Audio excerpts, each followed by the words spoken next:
impending doom. That was the first thing I talked about in this vlog. And here we are, channel removed. We're here. So I moved into, I was about to say my apartment. I moved into my house. And y'all, I have been having, what is it called? Like pending doom, like hovering over my head since yesterday. Turns out I am menstruating today, so makes a lot of sense. I also got my hair done yesterday and it's very silvery, which is what I asked for, but I also was like, whoa, I don't know. I'm still getting used to it. It's very, very silvery. I think it's done like incredibly well. It looks so beautiful, but I'm just not used to seeing myself like this. So I'm trying to get used to it. I'm giving it a week to see if I like this shade. And if not, we'll go back to like a blondie color rather than the ashy gray color. As you know, I'm going lighter because I'm going silver anyways, like naturally. So it just looks more like, I guess, what my natural would look like in a few years. So I'm trying to get used to it and just be like, this is what it is. I have not unpacked my office. We are in my office. My couch is on its way. The rug is on its way. My new desk is on its way. In the meantime, I've been using my console table for my entryway as my desk. And it's been working. It's fine.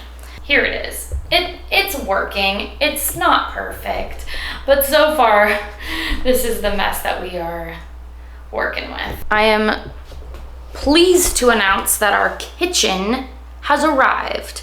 And that means that this weekend, our kitchen cabinets can be installed, and then we just need to get the countertops, which we already picked out, but we would just need to get that ordered and then installed, which means our kitchen should be done by the end of the month, next month, which is amazing. I'm very excited. That means basically our house is finished. Obviously, there's still like a lot to do. We did the basics of everything. Like we still need to get our second bathroom done. We need to install curtains. We need to do the outside of our house and our yard. But overall, once the kitchen's done, I'm gonna be like, okay, this is a livable house. It's comfortable and it's like set. I need to put everything away. So that's what I'm gonna do today. And weird timing, but I am leaving this weekend for my best friend's inauguration. I think it's called an inauguration into med school, which is gonna be really, really fun. And then that means I'm not gonna be able to see the kitchen being installed, and I'm just gonna walk into my house and my kitchen's gonna be there, which is crazy. Talking about that impending doom or pending doom, the last couple days, I'm definitely blaming it on my period, but the last couple days moving in here, I'm like so excited. And so I was riding like this high of like feeling so excited, so grateful, so happy. And then I think because of that, like, you know, any sort of high you get, you kind of come crashing down. I was like having a major crash where I'm like, oh my God, like, what if this goes wrong? What if this happens? What if I lose the house one day? What if like, so, like just like all the most terrible things that could possibly happen was just like running through my head. And I think that's totally normal when you make like a big giant life decision. When you do something that completely changes your life, you're gonna be like, oh my God, what are like all the possibilities that could possibly go wrong? And I think I was doing that to myself, and I don't wanna do that. I wanna have a positive mindset and enjoy this moment. But yeah, that's where my mind was going. Every single major life decision I've made, like these big moves or these big, you know, things that change, they've always been for the better. A few that I can call out is like when I chose to move to LA right after high school. Like obviously that was a huge life decision. It was a scary financial decision. It was a scary, like just life-changing. Oh my God, I did my nails and they just look so bad. And it was scary and it was terrifying, and like I cried a lot and it was stressful and it was just a lot. And overall, I'm so glad I moved to LA. It was the best thing that I did. Years into it, you know, I got into that relationship and it was going really, really bad. And I chose to just leave my corporate job and move back to Northern California.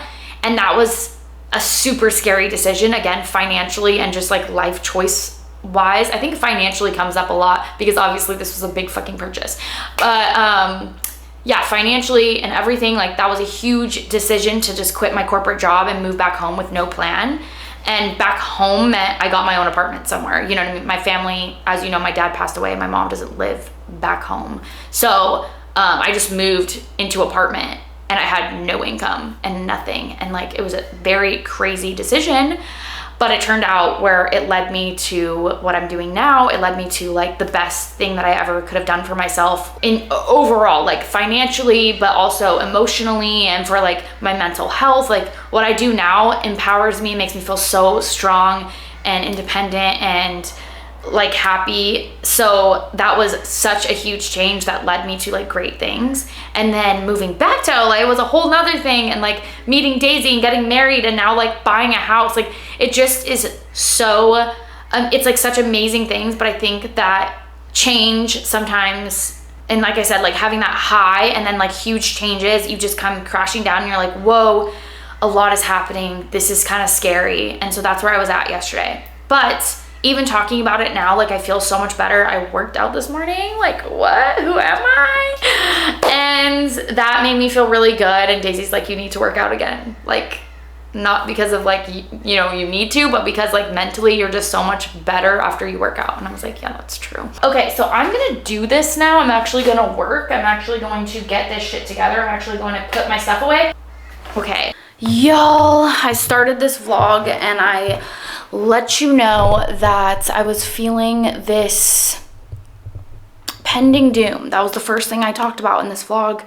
And here we are, channel removed. Also, the fact that I'm even posting on this channel right now, I had to find a workaway, or a workaround, not a workaway, to post this video. So if you're seeing this video, just know it was a fucking process to do so, because I can't log in on my laptop. I am still logged in on my phone, which is why, if I'm able to post this, that is why. But anyways, pending doom. Let's bring it back to that. A lot happened over the weekend. So I went to go see my best friend for her inauguration into med school, and I had to put on a smiley face, and I'm really, really proud of her. I'm really happy, and I wanted to spend that with her and not ruin it. So during that time, I found out that my channel was removed. And you know, I still haven't, like, I shed a tear or two, you know, I did do that. And I think I'm not so crazy emotional about it because I know I've been through way worse, right? My dad fucking died, and yes, I've been through worse. So I'm not, you know, I know that I've done it before, so I can do it again. I know that if I've seen it, I believe it's tangible. It's something that can happen again. So I know I can do that. So I am upset about it because I worked hard on that channel. It was really quick growth, which was awesome. But I did work hard on it. I put a lot of effort into that, and I cared a lot about it. And it was a driver for a lot of traffic to my spicy content, which was really, really nice. Is it my only stream of income? No, that's why I'm not completely freaking out. I'm glad. I actually talked about my streams of income, which have drastically grown since that video. That was like a year-ish ago, or maybe two. It must have been 2 years because I don't know. Okay, well, anyway, it was a while ago. All the streams have grown, which is really nice. And which is what makes me feel like at ease right now. Well, not at ease, but at better peace than I would if that was like the only thing I was doing. It was disheartening, right? It was that impending doom that I knew and felt through my body and bones. You know what's crazy? I feel like your body knows so much. Your body can tell you so much. And I almost believe in like telling the future and like that spiritual world, you know, because this is a weird thing, but when my dad passed, I remember a couple months before, I kept calling him and I was like, something bad is gonna happen. Like, I feel like this pending doom. Why do I keep saying it? Is it impending or pending? It's pending. Yeah, it's pending. Okay, this pending doom. And I kept calling him. I called my mom. I was like, I don't know, something bad feels like it's gonna happen. I don't feel good. Like, I just feel like on edge. And then he passed away. So, not to say I literally predicted it or like saw it, because I didn't like see anything, but I felt it in my bones. And it was sort of like with this situation, nothing was wrong. We moved into this amazing house. I feel really good about it now. I feel happy. I don't feel impending doom with the house, but I thought it was the house. No, I felt the pending doom because something bad was happening with my channel. That's what it was. So anyways, now I'm a psychic, I guess. No, I'm joking. But yeah, so that happened this weekend. And then also I wanted to talk about the community right now. I feel like the community and the environment is not feeling so good. I don't know. I feel like this negative energy in the space, and I don't want it. I don't want to be part of it. I just want to focus on me, and that's what I do, and share my journey and share the things that bring me joy and that I feel passionate about. And that's all I can do, I guess. So I guess I just wanted to say that. I want to distance myself from things that I feel like are just super negative for no reason at all, and not looking at the big picture and looking at the reality of things. I think in any industry, there's going to be hardships. There's going to be, whether that's a channel being banned or negativity in your environment. I got out of my regular corporate job to do this, to be around people that are excited and positive, and that I could kind of choose my own destiny. And so I just kind of want to focus on that again and kind of distance myself from the actual community itself until it feels like a good place again. That doesn't mean like I'm not, like, as long as I can keep posting, I'm gonna keep posting. I love YouTube, and that's like what really brings me joy, and like sharing my journey and sharing the stuff that's been helping me on this journey. And YouTube's one of them, Slushy's one of them. OnlyFans, I've had my ups and downs with, but it's one of them. It is what it is, right? I just definitely want to make a big change in what I'm doing, and I don't know what that looks like, but because of the channel being banned and everything, here's some things that I'm going to be doing going forward. I'm going to be making a new channel. I'm going to be building that up, and I'm going to be building my personal brand. I don't think doing the same thing and getting banned over and over again is going to be a smart way to go about it. So I'm going to be trying to build brands that are like inherently just naturally sexy, but that aren't going to break any guidelines, right? I'm not going to push the boundaries anymore. That's kind of the direction I'm going to go in. So I'm going to try that out, and I'm going to try a few different niches, and I'm going to do a few different things until I figure out what that is going to be. And I'm going to open different accounts for each niche and then see what works. So that's my plan if you are curious, or if your channel got banned. My laptop has a VPN, so I was able to open up another Gmail and start another account. So if if your IP address is banned, then try an IP address. Use like a friend's phone number to start an account, or you can also open like a Google number and use that for a YouTube channel. Or like, I think there's even like apps that give you phone numbers. So you can do something like that. So that is where I'm at right now. I'll definitely keep you posted on what I'm gonna do next. And like I said, I'm not gonna let this get me down. We know, I gotta take my own advice where I say, we do the things that we do, and that's the risk that we take, right? So I am going to take my own advice and keep pushing forward and keep spreading positivity over on my channel. And, if something bad happens like this, I'm going to share it, of course. But I'm going to try and turn it into something positive and share what the next steps are, and like how we can make things better and how we can figure things out. I think that's something that we're problem solvers. In this industry, you have to be. You have to figure out a new way. You have to figure out how to make it work for yourself. And you also have to prepare for things like this. I talked about this on my TikTok, but I have multiple streams of income. This was, that YouTube channel wasn't the only driver of money coming to me. So I was doing just fine with before, and I'll do just fine after, and we'll figure out another way to drive like that massive traffic that it was doing. And you just keep trying new things and keep moving forward. So that's where I'm at with it. I know I've gotten a lot of questions like, what's going on? What are you gonna do? Right now, I'm just gonna try different things. I'm gonna figure out what works. And that's what I've been doing this whole time. When I quit my corporate job 5.5 years ago, I figured it out. Like, that was what I did. I didn't have a plan at that time. I didn't even know what OnlyFans was. I just figured out what to do. And even before I found OnlyFans, I think I didn't find it for like a year. I was doing other things in the meantime, and I was making like actually decent money doing social media for small businesses.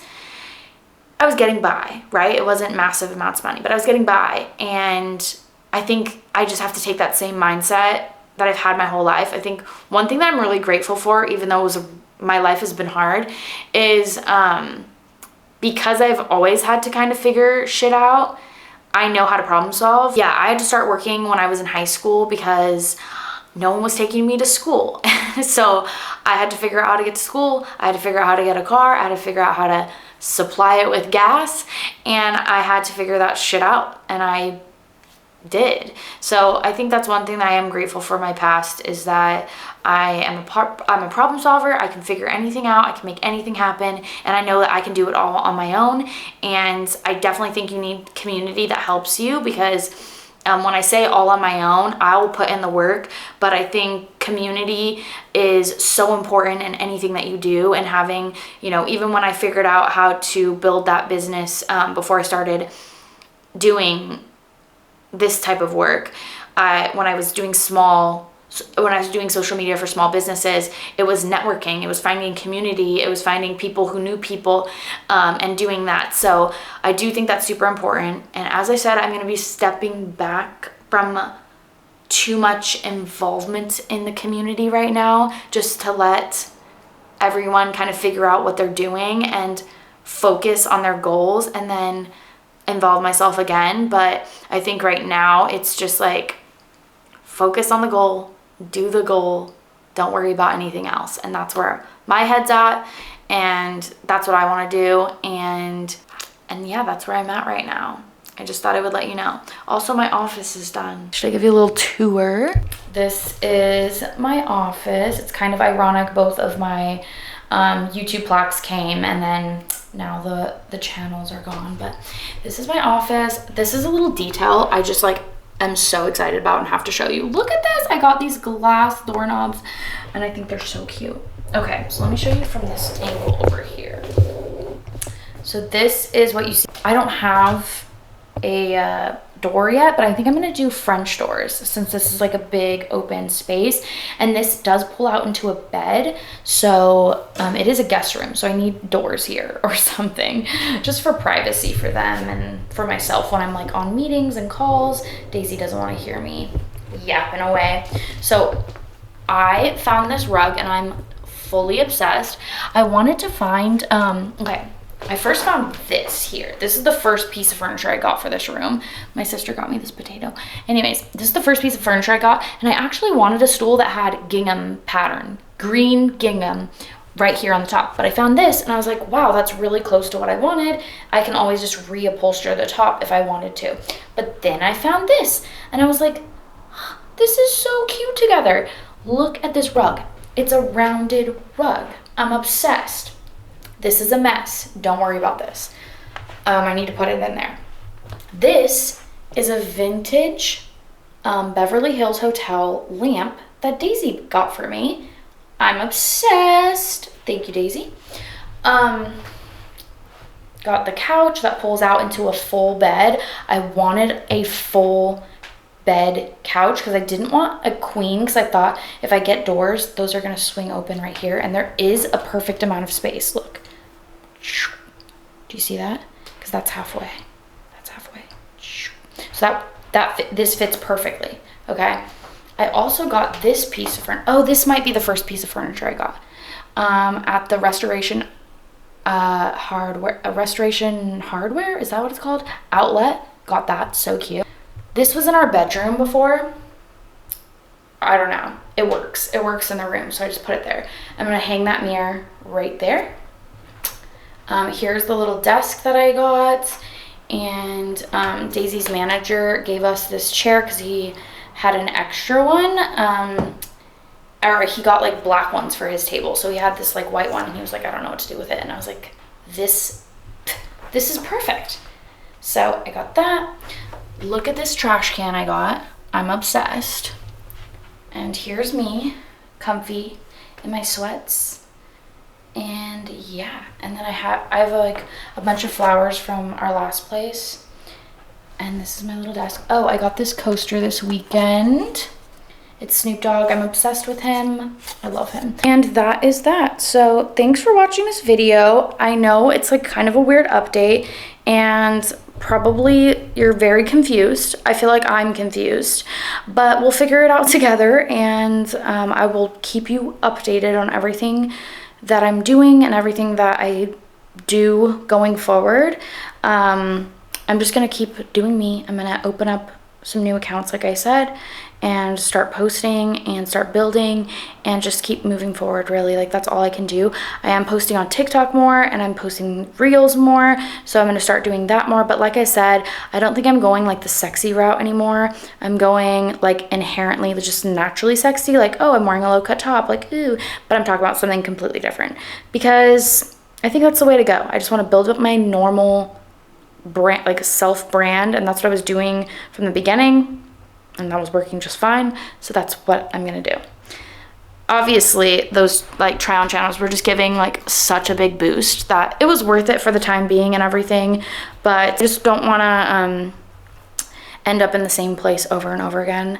That's like, you know, doing the same thing and getting the same results is like the definition of insanity or something like that. So let's not do that, okay? Let's just try something new, rebrand. I think that's fun. It'll be a good time to try something different.